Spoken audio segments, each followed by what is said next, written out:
Juru bicara pemerintah untuk penanganan virus corona, Ahmad Yuryanto, mengatakan jumlah pasien yang meninggal akibat virus corona terus bertambah. Menurutnya, sampai dengan Kamis 19 Maret 2020, tercatat 25 pasien yang meninggal akibat virus tersebut.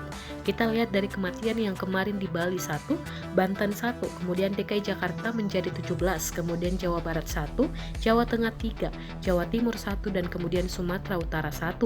Maka total kasus kematian adalah 25 orang. Kata Yuri dalam konferensi persnya di Geraha BNPB, Jakarta, Kamis 19 Maret 2020. Menurut Yuri, tercatat 309 kasus positif COVID-19 di Indonesia. Dengan pasien yang meninggal sebanyak 25 orang, angka kematian di Indonesia mencapai sekitar 8%. Namun demikian, Yuri menuturkan, angka tersebut bersifat dinamis lantaran pasien positif bisa bertambah dan diharapkan pasien yang meninggal dapat ditekan.